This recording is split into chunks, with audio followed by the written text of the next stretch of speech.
Mesdames et messieurs, bonsoir. Bienvenue à cette grande édition du soir. Tous les volets des recommandations de la Commission Défense et Sécurité de l'Assemblée nationale ont été révisités au cours d'une importante réunion présidée par le Premier ministre Jean-Michel Samaloukoun, réunion à laquelle les membres de cette commission ont réitéré leur position de voir ces recommandations être observées pour le succès de l'état de siège. Jean-Pierre Djodji pour les détails.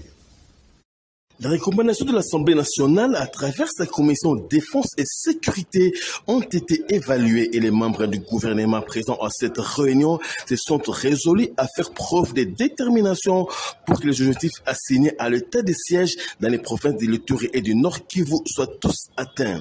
Le chef du gouvernement Jean-Michel Samaloukoun a insisté sur le respect des mécanismes et procédures contenus dans les documents de l'Assemblée nationale au terme de sa session de septembre 2021. Et comme vous le savez, la Commission Défense et Sécurité de l'Assemblée nationale, pendant la session de septembre, avait procédé à l'évaluation de l'état des sièges.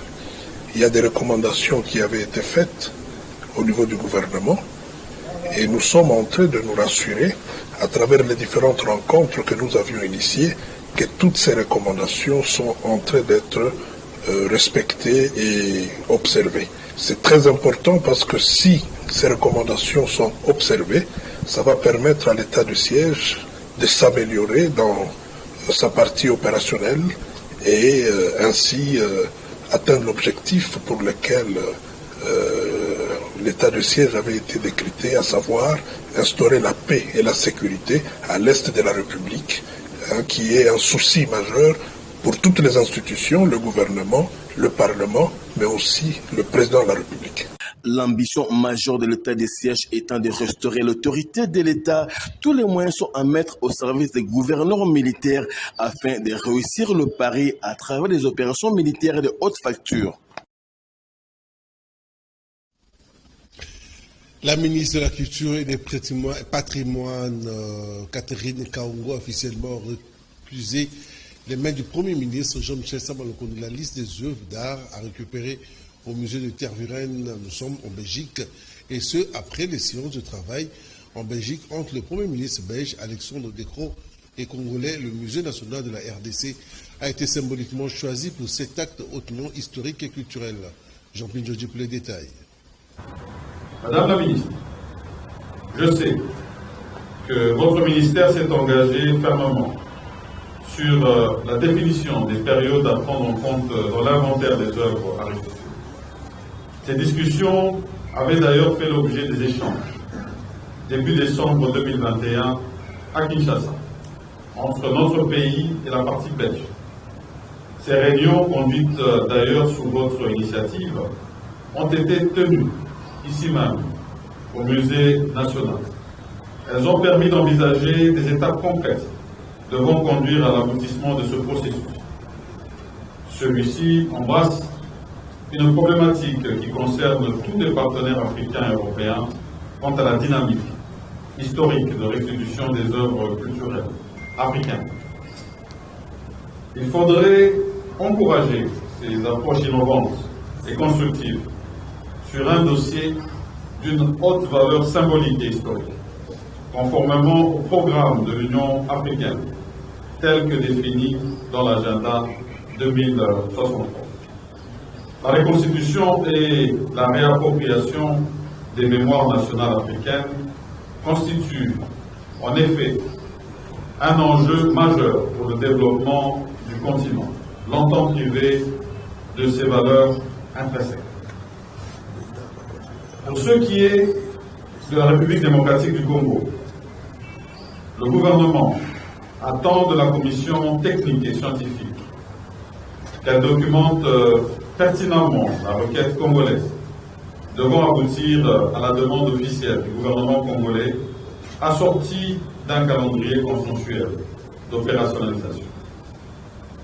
Le gouvernement congolais s'attelle également à la signature d'un décret, que je l'ai dit, qui prendra en charge juridiquement la question de la protection du patrimoine culturel congolais.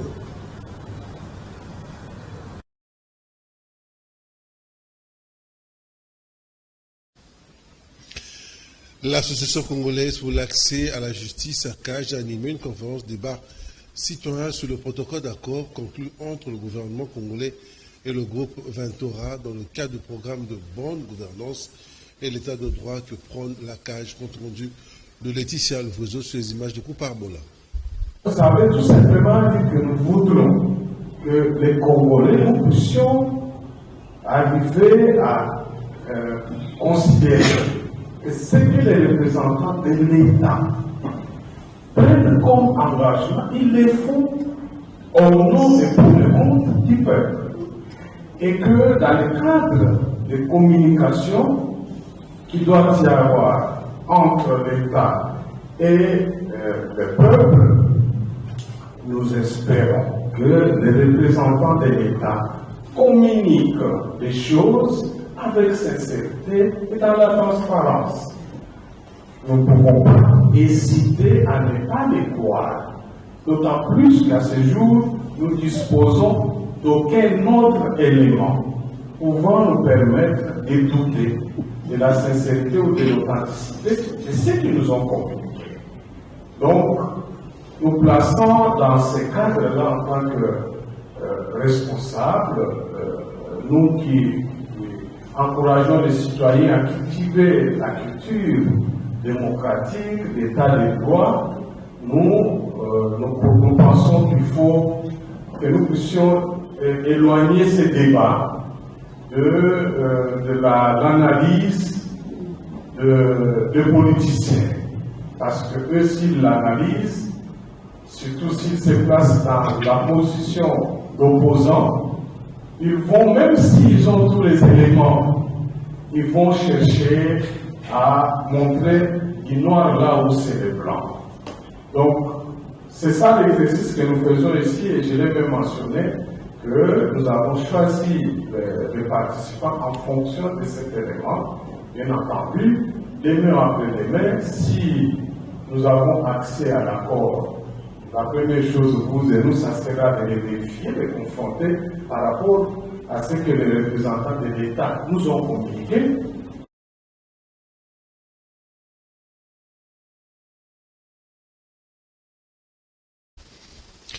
Une délégation du CESAC, Conseil supérieur de l'audiovisuel et de la communication, conduite par son président Tito Ndombi Christophe, a échangé avec le président de l'Assemblée nationale autour des questions essentielles relatives à la régulation des médias. Rosette Nzinga pour les détails.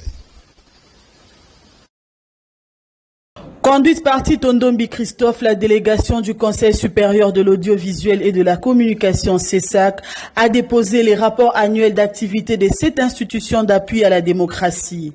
En croit le président de CESAC, ce rapport rend compte des activités de régulation pendant l'année, les gestions administratives et financières ainsi que le défi auquel ils doivent faire face. Avec la venue de nouveaux médias, la mutation vers le numérique qui fait que la tâche devient plus complexe, le Conseil supérieur de l'audiovisuel et de la communication doit être en mesure d'accompagner la presse, le professionnel de médias et des institutions de la République démocratique du Congo. Pour ce faire, Tito Ndombi Christophe suggère qu'on renforce l'opérationnalité du CESAC dans toutes les provinces de la RDC. Nous sommes venus ici rencontrer le président de l'Assemblée nationale à qui nous avons remis notre rapport d'activité. En fait, ce rapport relate un peu tous les actes de régulation que le CESAC a pu poser pendant l'année, la gestion de l'administration, la gestion financière, on explique un peu qu'est-ce qui était prévu dans le budget pour le CESAC et ce budget était exécuté à quelle hauteur et tout ça, nous expliquons dans ce rapport. Mais aussi, nous relevons dans ce rapport les défis auxquels l'institution doit faire face.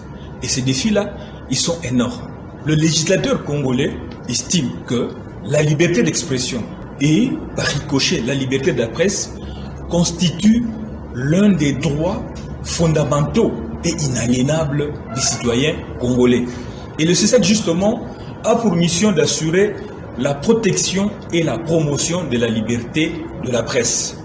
Le président de l'Assemblée nationale, Christophe Bosoko Diapwanga, a été réceptif à ces plaidoyers et a promis de soumettre aux institutions compétentes. En marge de la célébration de la journée du 8 mars consacrée à la promotion des droits de la femme, une délégation des parlementaires congolaises conduite par le rapporteur adjoint Colette Chomba a participé à Rabat, au Maroc, à une journée de travail sur invitation du président de la Chambre des représentants du Maroc. Rosette Nzinga pour le commentaire. Suivez. En marge de la célébration de la Journée internationale des droits de la femme le 8 mars 2022, la délégation parlementaire congolaise conduite par la rapporteure adjointe de la Chambre basse du Parlement congolais, Colette Chomba Tundu, en séjour de travail à Rabat, a participé sur invitation du président de la Chambre des représentants du Maroc à la cérémonie officielle organisée à cette occasion au pays du roi Mohamed VI. Envoyé à Rabat par le président de l'Assemblée nationale Christophe Mbosoko Diampuanga, après avoir été reçu en audience le lundi 7 mars 2022 par le président de la Chambre des représentants du Royaume de Maroc, Rachid Talbi El Alami, cette délégation congolaise a eu le mardi 8 mars 2022, une séance de travail avec le membre de la commission justice de la législation de droits de l'homme du Maroc. Les deux parties ont échangé sur les questions de coopération parlementaire.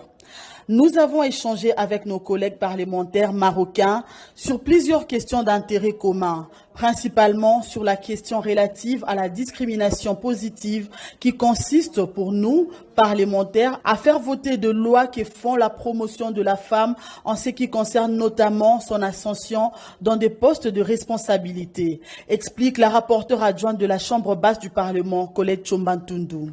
Avant d'ajouter que c'était également une occasion pour la délégation congolaise de présenter les avancées enregistrées en RDC dans la promotion de la femme. Sur les listes nationales qui sont devenues des listes régionales qui favorisent la représentativité des femmes au niveau des postes issus des élections.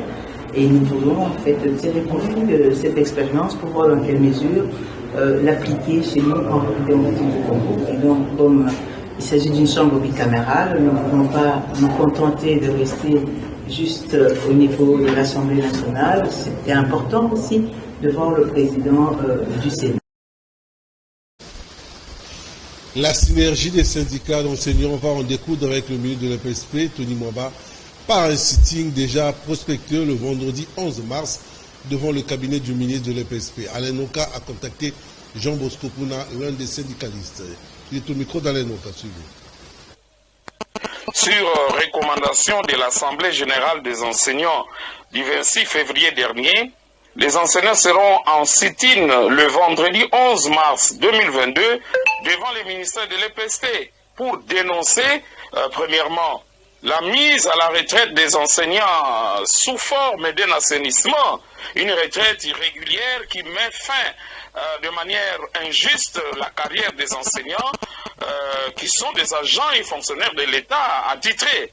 Deuxièmement, ça sera pour dénoncer la désactivation des enseignants qui ont perdu 5 mois de leur salaire ici à Kinshasa et dans les provinces. On va dire qu'il y a des enseignants qui ont été désactivés par une mesure autoritaire du ministre des tutelles qui finalement ont été réactivés avec un paiement, un seul paiement d'un seul mois. C'est inacceptable. Il y a 5 mois qui restent en souffrance. Eh bien, ça sera l'occasion lors de ce sit-in de pouvoir réclamer les paiements réguliers des salaires des enseignants désactivés. Troisièmement, eh bien, ça sera l'occasion pour nous de dénoncer la discrimination dans les paiements de la prime de gratuité chez les enseignants du primaire.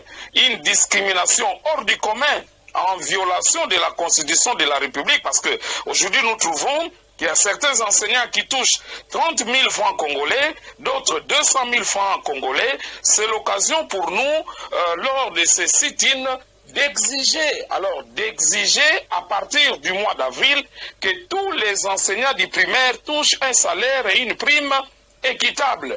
Voilà donc le message de la synergie des syndicats des enseignants des écoles de la RDC, synergie des syndicats des enseignants de la RDC.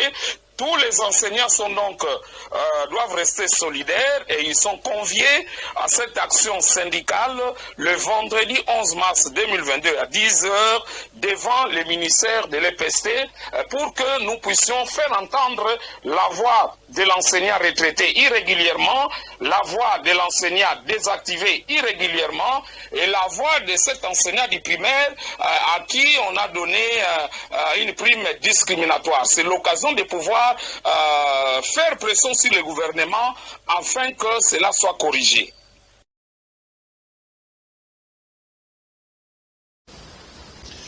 La crise qui s'écoule au GEFREM est en toile de fond des échanges entre le ministre Okende et les agents et cadres de cette entreprise auxquels se sont joints tous les délégués syndicaux. L'Excel Réseau pour les détails. Le ministre des Transports, Voies des Communications et des Désenclavements est arrivé à 11h au siège central de l'Office de gestion du fret multimodal où les agents disent être en grève. Mais est-ce que vrai le cas ou s'agit-il d'une parodie des grèves? Déjà à son arrivée, la police a refusé que Cherubin Okende Senga entre à l'OGEFREM par la porte principale, prétextant des raisons peu convaincantes. Finalement, le ministre accompagné du vice-ministre Marc Ekila sont entrés par la porte principale. À l'intérieur, Cherubin Okende Senga a trouvé des agents assis devant l'entrée du bâtiment, on dirait dans un funérarium. Le ministre a constaté que l'entrée de l'immeuble administratif était fermée, attendue par des agents en colère, mais curieusement, la clé qui devait se trouver normalement entre les mains des grévistes est plutôt apparue dans les mains d'un agent de gardinage. Après un entretien d'une vingtaine de minutes avec le directeur général ad intérim, le ministre est redescendu s'entretenir avec les agents. Point par point, le ministre des Transports a démontré le caractère illégal et sauvage de la parodie des grèves observées à la direction générale. Alors que dans l'entretien qu'il a eu avec le ministre, le directeur général ad intérim, Olivier Manzila, a affirmé que la réintégration des agents licenciés abusivement était la cause de l'arrêt de travail. Les agents l'ont nié comme des gens qui ne trouvent aucun inconvénient à cette réintégration. Dans l'échange à bâton rompu avec le ministre de tutelle, quelques agents ont affirmé que le déplacement de Cherubin Okende au port sec de Kasumbalesa sans la présence de leur directeur général ad intérim est un acte qui les a mis en colère. Mais Cherubin Okende a rétabli la vérité en expliquant aux agents que seul Olivier connaît les raisons de son absence aux côtés du ministre à Kasumbalesa, car Cherubin Okende lui a signé un ordre de mission quelques jours avant ses voyages pour qu'il y participe.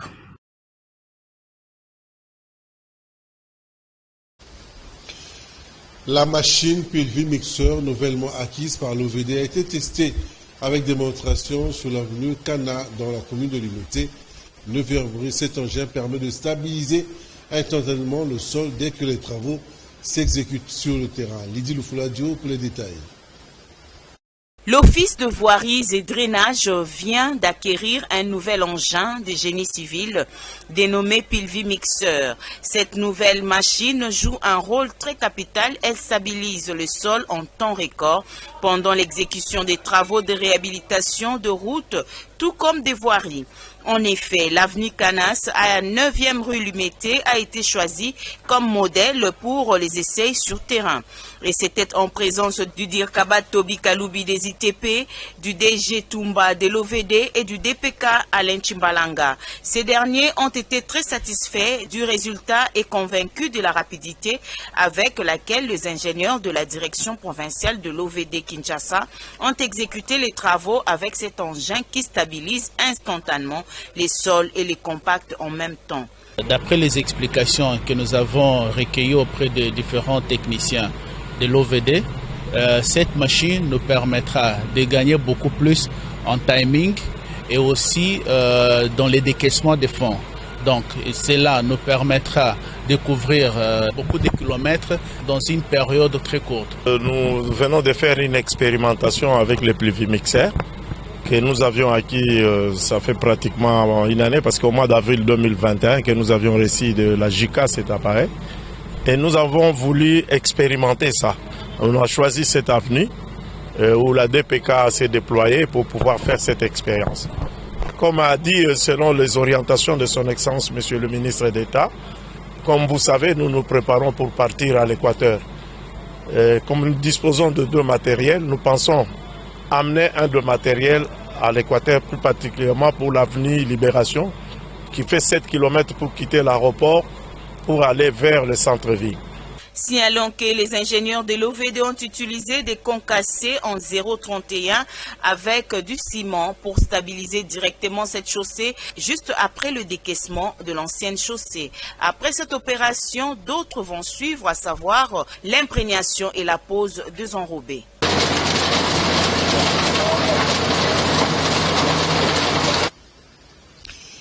Un atelier de réflexion du haut niveau sous le thème intégration de donnes dont le processus électoral en RDC est organisé par le ministère en charge des personnes vivant avec handicap. Sylvie Ndaya-Saboué pour les détails. Une réflexion profonde sur comment intégrer effectivement les personnes en situation de handicap dans le processus électoral en 2023 a été les principales articulations de cet atelier de haut niveau sur l'intégration de la donne handicap dans le processus électoral en République démocratique du Congo. Les différentes parties prenantes, spécialement le Parlement, le gouvernement, la CENI et les partenaires ont promis leur allocution dans le sens d'enrichir la discussion. Très motivé, l'ambassadeur des États-Unis en République démocratique du Congo félicite les efforts du gouvernement congolais et de la CENI pour un processus électoral inclusif et accessible aux personnes en situation de handicap en République démocratique du Congo. L'une des grandes attractions de cet atelier, prévu pour 2 jours, est le moment de témoignage d'une personne en situation de handicap candidat aux législatives de 2018. À son tour, la représentante du président de la CENI, Madame Joséphine Ngalula, a précisé que la CENI est déterminée à prendre en compte la donne handicap dans toutes les étapes et opérations électorales inclusives en 2023.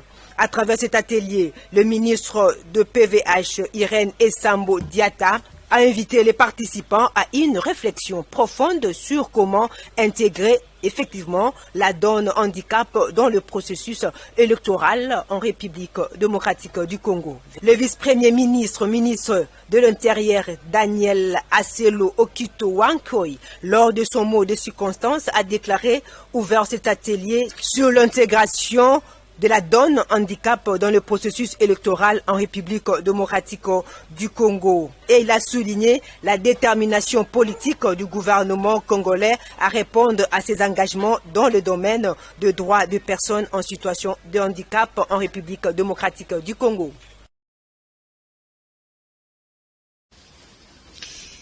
Liliane Bemba, présidente de l'association Son but éducatif et les Lions, a célébré la journée du 8 mars, journée dédiée à la femme à Guémena avec les femmes veuves avec qui elle a partagé un repas de 51.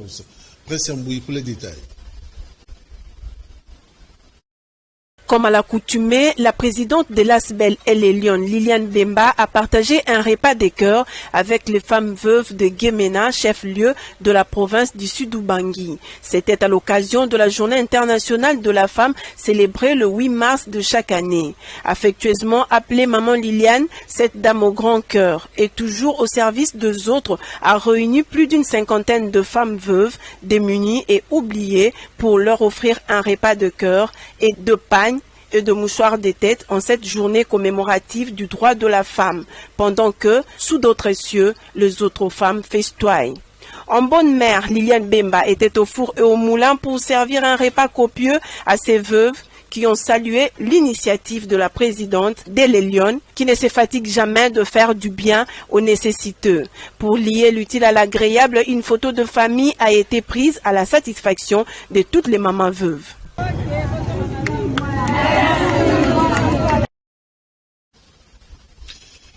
Décédé il y a un mois, c'est ce jeudi 10 mars 2022 que Faustin Fassatombissa Diaba, droit aux obsèques dignes de son rang, obsèques organisées dans l'enceinte de la RTNC et c'est devant plusieurs personnalités, agents et cadres de la télévision nationale. Le ministre de la Communication et des médias tutelle illustre disparu s'est recueilli devant la dépouille mortelle et celui qui a été des années durant complice de Féfé Kaboulo, Moala Kaboulo, commentaire de Jules Boulembi. Des hommages et vibrants témoignages ont été rendus à ces talentueux journalistes qui s'est éteint depuis le vendredi 11 février 2022 à Kinshasa des suites d'une courte maladie. Tour à tour, François-Claude Kaboulo Moana Kaboulo, le directeur général ad intérim de la RTNC Béli de Bunga, Toussaint Chilombo-Sen, Mfumba Bassapo et Jean-Marie Kassamba ont décrit l'illustre disparu. Un homme intelligent, intègre, honnête et professionnel, Fouassa Tombisa Diaba, de son vivant, non seulement a marqué ses collègues de la RTNC et ses étudiants de l'Institut congolais de l'audiovisuel, mais aussi l'opinion. La nouvelle de Fouassa nous a fait mal. Nous sommes avec lui dans un projet que nous n'avons pas encore achevé, a déclaré Patrick Mouyaya Katembwe, ministre de la Communication et des Médias. Il s'est de signaler que Fouassa Tombisa Diaba avait un talent inné en journalisme. Très jeune, en 3e des humanités à l'Institut Christ-Roi au Congo central, il avait créé son journal en manuscrit appelé L'Effort. De la 4e à la 5e année dans la même école, il était rédacteur du magazine Mondo et en 6e année, il fut nommé éditeur de ce même magazine. Diplômé d'État en 1978, il a fini sa licence à l'Institut supérieur de techniques d'information ISTI en 1983 et fut engagé à l'Office zaïrois de radiodiffusion et de télévision OZRT. Depuis, il a occupé plusieurs postes au sein de ces médias publics et a laissé la terre des hommes comme directeur de l'Institut congolais de l'audiovisuel ICA. Il fut également enseignant à l'Institut facultaire des sciences de l'information et de la communication IFASIC, à l'Université catholique au Congo et à l'Institut supérieur d'informatique, programmation et analyse ISIPA. Il fut détenteur d'un doctorat en philosophie à l'UCC. Que son âme repose en paix. Juste après, quelques personnes se sont exprimées. Ils ont rendu un vibrant témoignage à Fouassa Tombisa. Ils sont au micro de Jules Boulembi sur les images de Rodi Louadi. Juste après, des témoignages en termes élogieux sont sortis de toutes les bouches des personnes abordées. Toutes sont unanimes au sujet de Feu Fouassa Tombisa, le journaliste qui vient définitivement de ranger sa plume et son micro a été un homme intègre et professionnel, surtout un modèle pour la nouvelle génération des journalistes.